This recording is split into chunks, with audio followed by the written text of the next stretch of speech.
ajya wumva wiga ibintu bishya utaruzi nko kuba wacuranga gitari, wacuranga piano, kurota usiga amarangi gutyo, mbega utuntu tunejeje, kurota urimo ugenda muri jaride ariko utarimo uyikoramo, ugendamo musoroma nk'indabo, kurota abantu bagwaza amakarita bagwatwa siko batwita tuyo tuntu kata postale gushimira, kubona abantu bagusuye aho uri, no kubona ko hari ukuntu nk'ugukina gitari, kuba waba uri mucuranga piano, kwibona uri muri korari, kwibona uri mu bwiriza, mbega kwibona usa nk'umuntu utari wenyine, ari ibintu bishyashya urimo wunguka ni mu nzozi. Icyo nacyo ni ikimenyetso cyerekana ko bwa burwayi, za ntambara, bwa bwigunge, kuba wenyine, gutabwa ntawe kwitayeho bigiye gutakaza agaciro. Ubumwe bw'Abera Ministries, amavuta akandagira amateka, ubuzima bugahinduka. Mwiyerekwa ry'umushumba Reverend Ntambabazi Jean Baptiste ubwo yasengaga Imana, yamuhishuriye abantu benshi batsikamiwe n'amateka mabi. Imana yamubwira ngo genda ubasuke amavuta, ubuzima buhinduke, nabo bahindura ubw'abandi. Ubumwe bw'Abera Ministries ntabwo ari idini, nta nubwo ari n'itorero, ni umuryango wakira buri muntu wese akabohoka. Buri muntu wese mu itorero abohejejwe muri byo. Ubumwe bw'Abera Ministries, amavuta akandagira amateka, ubuzima bugahinduka. Amavuta akandagira amateka ni ijambo dukura mu gitabo cy'Abami ba kabiri ibice 4 umurongo wa 2, aho umubyeyi w'umupfakazi yari afite ideni bagiye kumutwarira abana. Aragenda asanga uwitwa umuhanuzi Elisa, aramubwira ati bagiye kumutwarira abana, mbigenze gute? Elisa aramubaza ngo ufite iki mu rugo rwawe? Undi aramubwira ngo ntacyo mfite, ngo keretse agaherezo gato k'amavuta. Aramubwira ngo nothing, I have nothing in my house unless the jug of oil. Aramubwira ngo genda utiri ibindi ukoresha ngo twatuye dusuzuguritse, ya mavuta make asuzuguritse niyo yatumye akandagira ideni arayishyura, byose bigenda neza. Icyo ufite, icyo ushoboye, icyo ubasha gukora, bwa buryo bwawe na yanze na bwa bwenge bwawe, icyo usuzuguye n'ikimana igiye guhera kubakira amateka.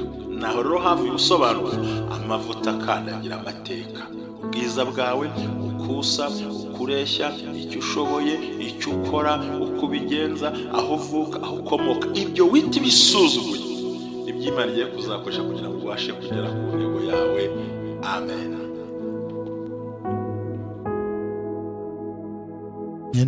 Ndabaramukije mwese, mugire icyumweru cyiza aho mudukurikiye muherereye. Abakurikiye Ubumwe bw'Abera Ministries, amavuta akandagira amateka, ubuzima bugahinduka.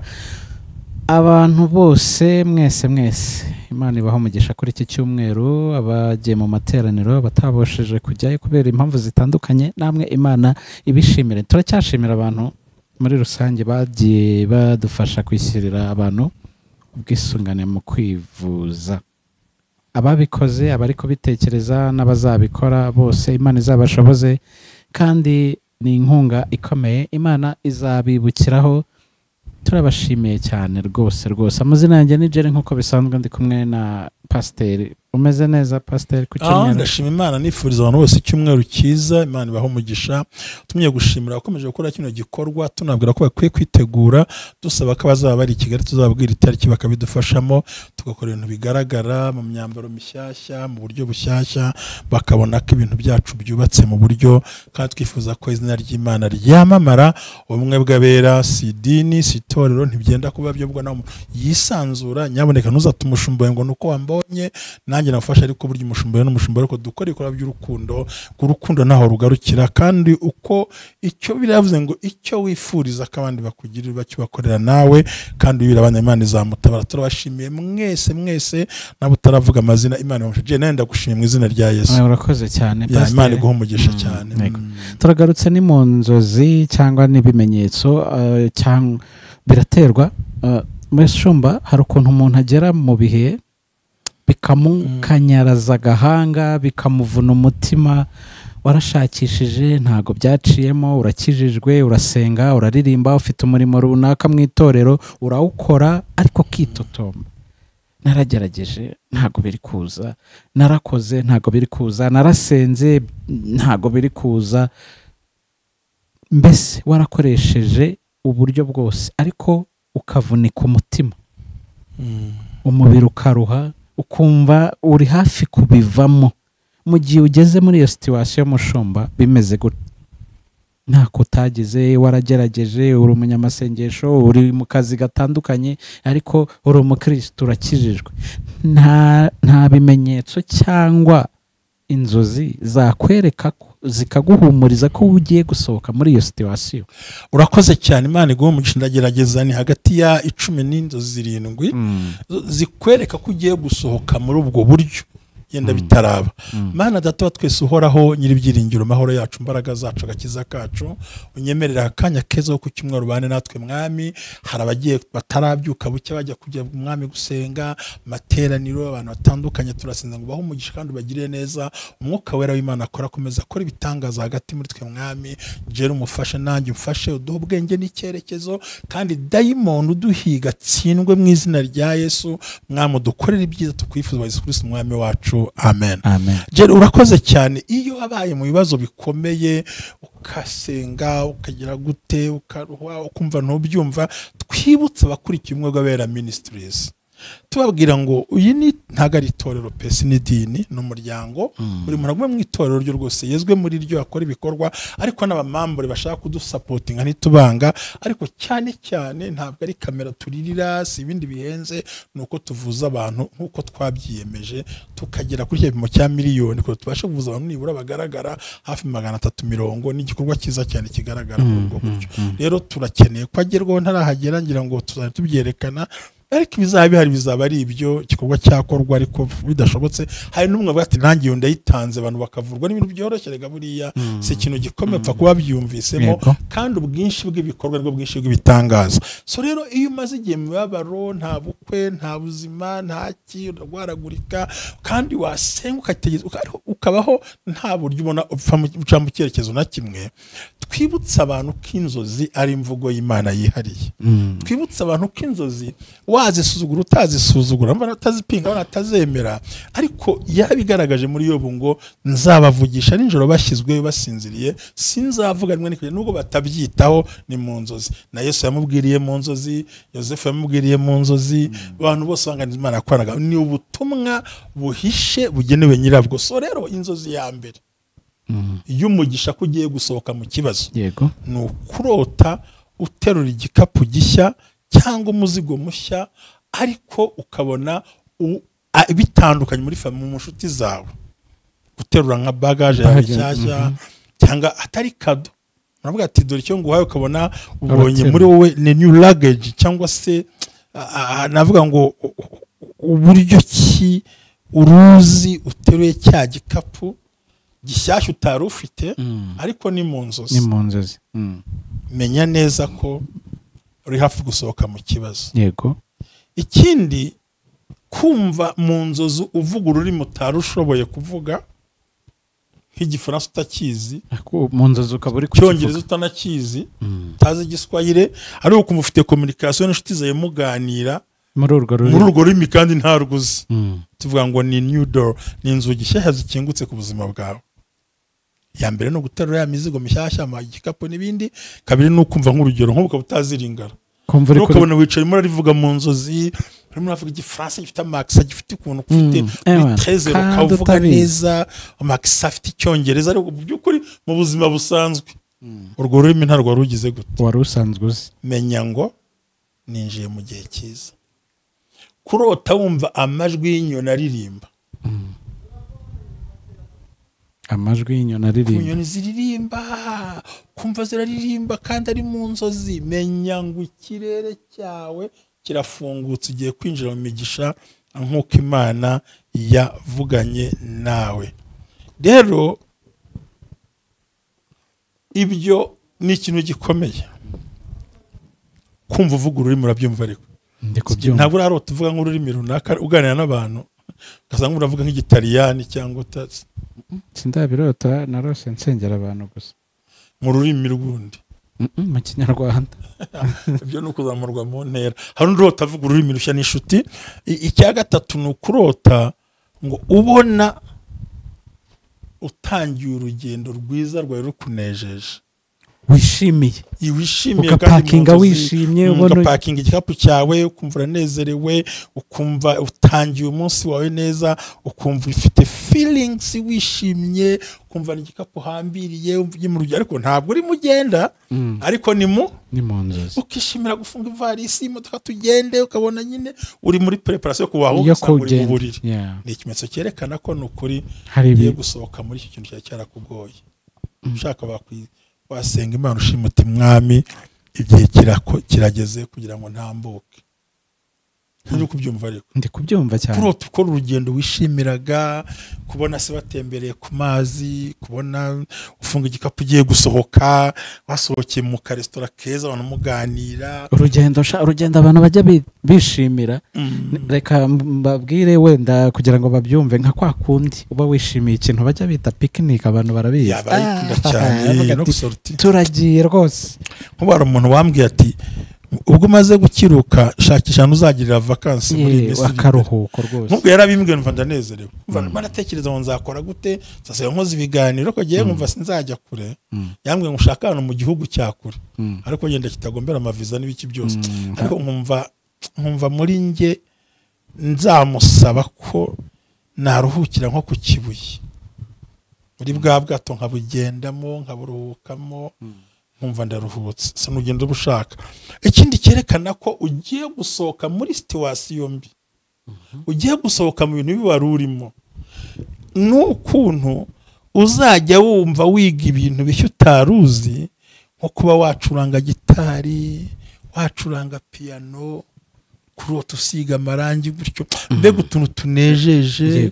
kurota urimo ugenda muri jardin ariko utarimo uyikoramo, ugendamo usoroma nk'indabo, kurota abantu bagwaza amakarita bagwatwa twita tuyo tuntu karita postale gushimira, kubona abantu bagusuye aho uri, no kubona ko hari ukuntu nk'ugukina gitari, kuba waba uri mucuranga piano, kwibona uri muri korali, kwibona uri mu bwiriza, mbega kwibona usa nk'umuntu utari wenyine, ari ibintu bishyashya urimo wunguka, ni mu nzozi. Icyo nacyo ni ikimenyetso cyerekana ko bwa burwayi, za ntambara, bwa bwigunge, kuba wenyine, gutabwa ntawe kwitayeho bigiye gutakaza agaciro. Amavuta akandagira amateka ni ijambo dukura mu gitabo cy'Abami ba kabiri ibice 4 umurongo wa 2, aho umubyeyi w'umupfakazi yari afite ideni bagiye kumutwarira abana. Aragenda asanga uwitwa umuhanuzi Elisa, aramubwira ati bagiye kumutwarira abana mbigenze gute. Elisa aramubaza ngo ufite iki mu rugo rwawe? Aramubwira ngo ntacyo mfite ngo keretse agaherezo gato k'amavuta. Aramubwira ngo I have nothing in my house unless the jug of oil. Aramubwira ngo genda utiri ibindi ukoresha ngo twatuye dusuzuguritse, ya mavuta make asuzuguritse niyo yatumye akandagira ideni arayishyura, byose bigenda neza. Icyo ufite, icyo ushoboye, icyo ubasha gukora, bwa buryo bwawe na yanze na bwa bwenge bwawe, icyo usuzuguye n'ikimana igiye guhera yo kubakira amateka. Naho rero hafi ubusobanuro amavuta akandagira amateka, ubwiza bwawe, ukusa, ukureshya, icyo ushoboye, icyo ukora, uko ubigenza, aho uvuka, aho ukomoka, ibyo wita ibisuzuguye iby'Imana igiye kuzakoresha kugira ngo ubashe kugera ku ntego yawe. Amen.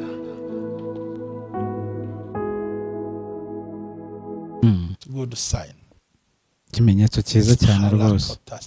Ariko mana bano ku kimwe bw'abera ministries wanyumvise ibintu niba utarabirotsa Imana bikubeho, ushobora no kumva no guhamagara ukanora kwa presiya. Ikindi twagombye kureba, kurota usoma igitabo gishyashya kirimo inkuru zikuryoheye, ziryoshye kandi nubwo utazi no gusoma, ushobora kuba ari Bibiliya ariko ni igitabo gishya, ukabona interese kugisoma, ukumva kirakuryoheye, ukumva ashaka kureba ibindi bintu, nabyo byerekana ko ugiye kwiga. Imana ibaho umugisha. Biraryoshye. biraryoshye kubyumva kuko nuvuga ngo uri cyangwa uri gusoma cyangwa n'ubundi buryo ubayemo, ariko hari indi ikomeye ngiye kubwira nawe nziza. Noneho ni ukurota uhagaze neza imbere y'abantu, uri muvuga tanga speech mu birori, babaye nka MC, bakwicaza ku ntebe z'imbere, mbega ubona abantu bose ufite ijambo bakurangamiye, ariko nto bikaba byiza bagwaye mikoro ukabona uhagaze imbere y'abantu, kandi mu buzima busanzwe umuntu utavuga nta n'ibyo, ariko ukabona ko uri mu kirori gikomeye, uri shy person, urumva comfortable talking in front of people, uvuga ushize amanga imbere y'abantu, wumva uri wowe, ukavuga nyine n'ibimenyetso, ugatanga amajeste, ubwiriza, uvuga uhinduranya indimi, usobanura, kandi ukabona abantu bose bari attentive, bateze amatwi kumva icyo uvuga, urimo uvuga. Ni ikimenyetso cy'uko umwuka w'agasuzuguro wari ukumazeho igihe Imana iwuranduye burundu. Ni sawa cyane aho hantu, sibyo? cyane uvuga talking in front of lot of people, abantu benshi cyane, benshi abaturage benshi cyangwa bake, ari kuri imbere en plus no byanarangiza, ukabona mu bantu bwira hari nk'abagusuzuguraga nabo bicaye muri abo ngabo, muri crowds, bari muri audience yawe, ari mu rusengero, mu nama, mu bukwe, mu birori, uri umuntu utambuka, no kuguhagurutsa mu bantu bakaguha imbere, bakaguha mikrofone ngo nagira icyo atubwira, haguruka ugira, twari tubarindiriye. Ariko mu buzima busanzwe ukaba uzi ko ufite umwuka w'igisuzuguriro, kwangwa, kudabwa ijambo. Rero uramutse urose uhagaze imbere y'abantu, uri comfortable, uvuga ushize amanga, ntacyo utinya, abakurwanyaga n'abaguteshaga umutwe urimo bareba muri iryo teraniro, urimo bitegereza, ni ikimenyetso cy'uko hari indi ntera, ukuyeho umwambaro mubi, wa mwambaro ushaje, ahubwo ugiye kuzamuka mu ntera ikomeye. Yego rwose, amen. Buriya hari ikindi kintu abantu bakwiye kumenya, ngiye kukivuga ariko sinzi ko baza kucyumva nkuko nyumva. Kurota wano uri mureba televiziyo ngiyi isanzwe, kuri screen, ariko ibintu uri mureba ukabona bitumye uba interesi, ukabona bihanze amaso, kandi ukabona uragenda ukumva stress zirashize mu nzozi. Ni ukuvuga ngo wari ufite intambara mu rugo wahisha abantu, yenda n'iz'umugabo, n'iz'umugore, n'iz'abana, n'iz'umukoresha. Biravuze ngo Imana irakubwiye ngo igiye kukumara umubabaro wo mu ibanga, bucece, igiye guha support cecetse. Nk'ubu nkumva ndakubwiye ngo Jerry, uyu munsi ntabwo ndi buboneke, ariko nzaboneka ku itariki n'iyi, ariko nakuboneye ikiraka baguhaye amafaranga ya naya. Noneho ku buryo wa muntu wisanga mu kiraka gikuvura bya bibazo byose yari afite, ariko ntabwo bibaho cyane, ndabyumva. Noneho ukagenda ukabona nk'ikiraka kitari n'icy'ukwezi, kigakuvura ya madeni, kikirukana nzara mu rugo, ukagura kenda kari gashaje, ni ya mafaranga akenewe aziba icyuho wari ushigaje gato ugaseba. Ako kantu Imana ikaduhe, kubona nyine ushigaje akantu kagira gato, abantu bavuga ati noneho basinda ko ahenda cahe, arabigenza ate? Wari uzi ko hari igihe utekereza amayira yose ugasanga agize gute, arafunze, ugakanda hano bikanga, atari ko n'imenekanuza. Iyo urose ureba iyo screen ukabona hari nk'amuvu wifuza, ikintu umva ukeneye, ukabona yenda nabo ku ruhande bo ntago bari interese kubireba. Bivuze ngo ugiye kubona support ikuruhura cya gikomere wahishe cyo mu mutima. Ntibakirukanye umwana we ku ishuri, ugiye kumwishyura minerivare, nyirinzu nta kikwanditseho kuri umwambuzi, uramwishyura bidashakuje, rya deni muri banki, muri make wa mubabaro watewe n'ibigeragezo by'imbere muri wowe ugiye kuvaho. kuko burya iyo ureba screen ugafashwa ibyo abantu bakora ni muganira oya ntaba nazi ko banakureba niho bubyirebera none bakakumara umubabaro n'intimba hari n'abantu birebera n'udusimba bagaseka abandi bakareba iki ahubwo bemera ko hari n'abagabo bareba udutente bimutumara akishyira undi ibindi undi ugasanga ni turirimbo tw'Imana ariko uburyo wicaye imbere ya screen kuko n'ibyishimo uhabwa n'abantu utaruzi batazi ko nabareba amavuta akandagira amateka ni ijambo dukura mu gitabo cy'abami ba kabiri ibice 4 umurongo wa 2 aho umubyeyi w'umupfakazi yari afite ideni bagiye kumutwarira abana aragenda asanga uwitwa umuhanuzi Elisa aramubwira ati bagiye kumutwarira abana mbigenze gute Elisa aramubaza ngo ufite iki mu rugo rwawe ndaramubwira ngo ntacyo mfite ngo keretse agaherezo gato k'amavuta aramubwira ngo nothing I have nothing in my house unless the jug of oil aramubwira ngo genda utiri ibindi ukoresha ngo twatuye dusuzuguritse ya mavuta make asuzuguritse niyo yatumye akandagira ideni arayishyura byose bigenda neza icyo ufite icyo ushoboye icyo ubasha gukora bwa buryo bwawe na yanze na bwa bwenge bwawe icyo usuzuguye n'ikimana igiye guhera kubakira amateka naho rero hafi gusobanura amavuta akandagira amateka ubwiza bwawe ukusa ukureshya icyo ushoboye icyo ukora uko ubigenza aho uvuka aho ukomoka ibyo wita bisuzuguye iby'Imana igiye kuzakoresha kugira ngo ubashe kugera ku ntego yawe amen vuga ngo hari umuruho ugiye guturwa n'umuntu utari witeguye n'umuntu utaruzi ariko agiye gufunga icyuho ntusebe cyane utavuze ngo amen amen ko kazibaye 6 amen ndabice uwo muntu ndamukeneye nanjye kabisa ibi bintu ni ibintu bituma uruhuka abari barindiriye kuseba abari barindiriye kuvuga iki wabahaye umunsi urakunaniye nzabishyura roveni kombye ikagera yikubisemo abishyuza baraho abahamagara baraho nta bisobanuro yo ariko karota uri imbere ya screen bivuze ngo hari support ariko ibyo arokabona uranezerewe yego bifurije kubona kandi niba ikintu kiryoha Jerry no gutungurwa n'igitangazo utazaho kivuye disi ndabibifurije nanjye mbyiyifuriza muri 89 nari ndi mu rugo mama arambwira ngo tuye guhinga mu kabande giye guhinga ntabyo narinzi ngiye birananira ndavuga mama ntabyo nzi rwose ariko ndagiye nakubita usuka nkabatera amazi ko ntabizi ako kanya mbona imodoka ije kuntwara ngo genda woge twakuboneye akazi ibaza ariko genda woge akazi kabonetse nahise nzamuka ndakaraba bantwara no mu modoka uvuye mu murima nukuri nari 9 sizabyibagirwa gitangaza pe bankuri wacu muri Mukura aranzamura ndakaraba mu modoka bitaga Ruhumba ngegera twarwa n'uwitwa Mathias rumwe runini cyane karakamudoka kakera gato kakoraga bitaga nihaza nuzo niba bimwe bijye makora amapatrura ninjoro nziza y'amakomine bantwara imbere mu ntibantwaye n'inyuma barangira asanga barantege twakuboneye akazi umushahara n'uyu sinagasabye sinari nkazi kandi ngo nagiye guhinga ntabishaka nibaza ukuntu ubu buzima bwo kwitera amazi nzabuvamo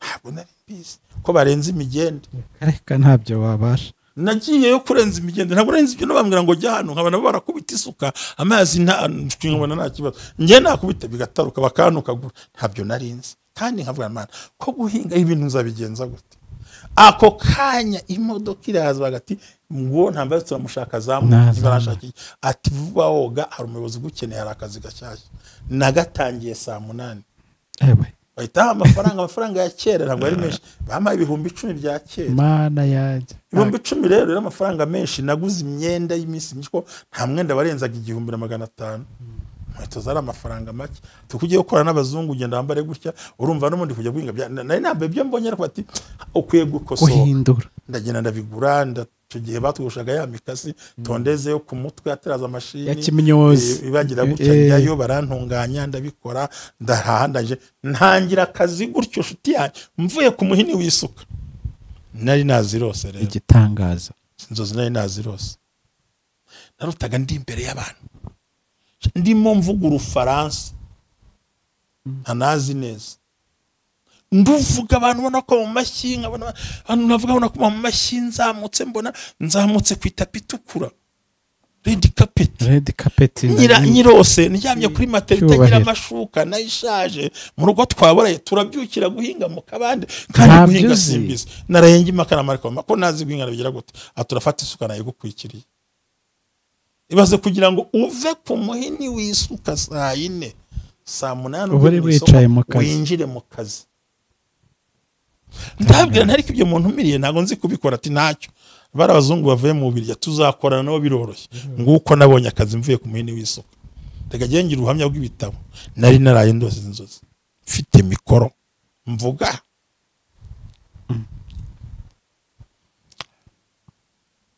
waruhutse urimo ureba tuje kuri ikindi kigaragara ko ugiye kwinjira mu masezerano yawe no kumva muri wowe hari imico myiza igenda ikuza mutagiraga kumva abakurakazaga ntukibarakariye ibyari intambara ntibikiri intambara byoroshya abantu bavuga ari bisanzwe umuntu yakwita imbwa ukamubwira uti warebye ushobora kuba ndi mwebyiri ahantu bashyira intambara ukumva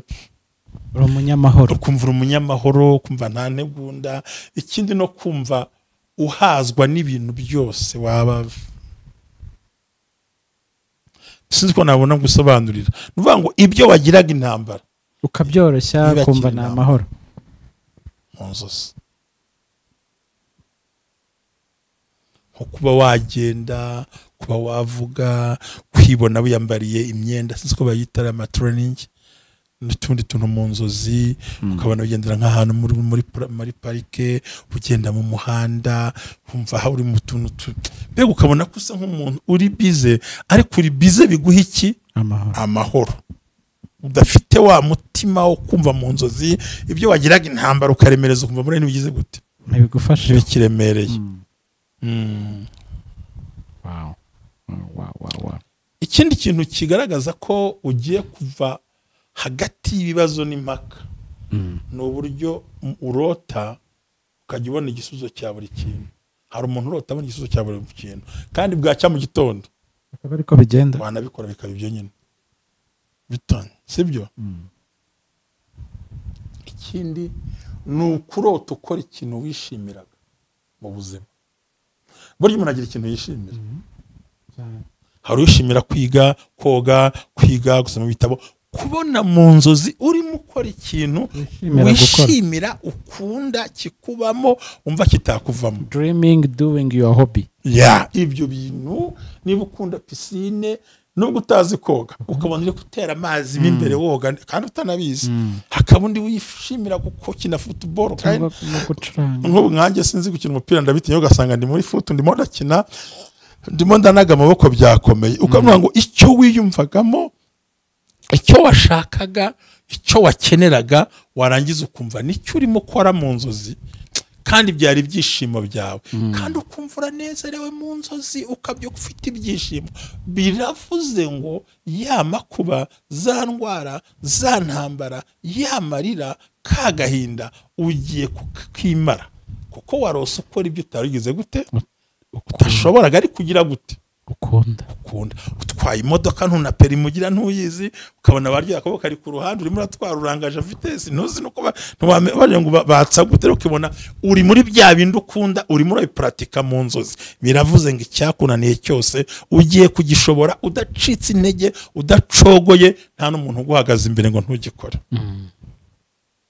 akanura kumvise ndakumvise ariko kararyoshye cyane baze kurota utwara indege kandi nta utaranayikandagiramo utaranabona aho yaguye ariko urayitwaye nturanayibona yenda twa tugira amahirwe ko zigendamo nturanayibona ko ukarota utwaye indege ukarota utwaye gari ya moshi utarayibona ukarota urimo woga mu kivu kandi utinya utanabizi cyane cyane ukarota ibintu ukunda ariko utazi kugira gute gukoresha utwaye moto umva unezerewe, cyangwa se urimo ururira igiti kandi kuri igiti ntabyo uzi, urasimbuka imisozi, ibintu cyangwa uri kuri computer urimo urandika. Muri make inzozi zawe zirimo zirakwereka ko icyo utashoboye ariko urimo ugiparatika. Biravuze ngo ibidashoboka bigiye gushoboka. Ngiyi imigisha rero nakumirwa y'abantu Imana igitabara kandi abantu bakabimenya.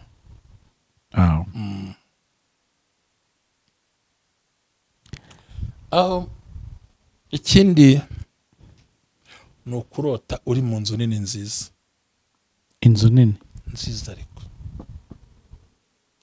uniryamiye mu gatsambi, uri muri geto yawe, uri muri chambrette yawe, ariko ukarota uri mu kizu kinini cyiza, kiri nk'ibikoresho, uhiva mu cyumba ujya mu kindi, ukarota ibyo bintu.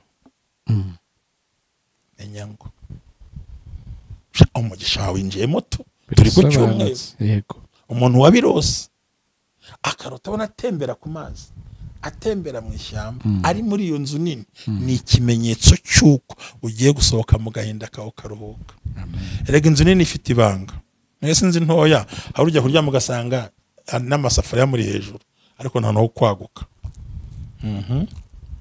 Ikindi aricyo nshaka gusorezaho, yenda niba nta ntihenze, ni igihe wumva wusinziriye, hari umuntu uryama arabona ko kumumirije, yasinzira akumva agize amahoro mu nzu atigeze abona. Tubyumvikaneho, ukabona muri wowe ugeze mu buriri urasinziriye n'ituze n'amahoro, hamwe unabyuka nta kintu na kimwe warose, ntacyo warose, nta n'icyo wumvise, ahubwo ubyukanye amahoro, wumva ufite umunezero. Ukabyukana umunezero, si uko ideni ryishyuwe, si uko inzu yishyuwe, si uko muri firigo hari ibiryo, si uko hari amafaranga ufite, ariko ukumva ufite umunezero utigeze ugira mu kubaho kwawe, ku buryo umuntu akwereka n'ibibazo ukumva ntibihari. Kumva nta stress, nta roho mbi, nta mutima mubi, ukumva ubyukanye impuhwe, ukumva ubyukanye imbabazi, ukumva ubyukanye urukundo, ukumva wabarira abantu bose, ukumva wahobera abantu bose, kamare nubwo waryamye ufite agahinda. Uyu muntu yaryamye afite agahinda. Yewe atari komara nkubwire Jerry, uziko ari n'umuntu usinzira atajimije telefone kubera ko yari afite umubabaro, ntamenye igihe yasinziriye, ukararana agahinda. Ntabwo disigera ari kumva icyo ndi kuvuga, ubwo ramitamo n'abandi batabyumvise. Hamwe umuntu yicara akibaza akagonga urukuta, ndacaha wapi, noneho agahinda n'imibabaro bikagutera kugira guhekera, ukanasinzirana na ekuteri utabizi mu matwi, cyangwa telefone iri aho. Hariho n'abasinzira batiyoroshe, hariho ugakanguka mu gihe cyagihe umuntu akararana iki agahinda gasaza, ariko wari utwara agahinda gasinziriza cyane. Bibaho, hari umubabaro usinziriza, ugatekereza, ukibaza, ugashaka solution, ugashaka ikintu ukayibura, warangiza ntumenye igihe wagize gute, wasinziriye ukiri gushaka ibisubizo bitaboneka. Usinzira ariko wabyuka mu gitondo ukabyukana amahoro, kuko Zaburi 30 umurongo wa 6 aravuga ngo kuko uburakari bwari bw'akanya gato, ariko urukundo rwe ruzana ubugingo. Ahari kurira kwararirira umuntu ninjoro, ariko mu gitondo impundu zikavuga.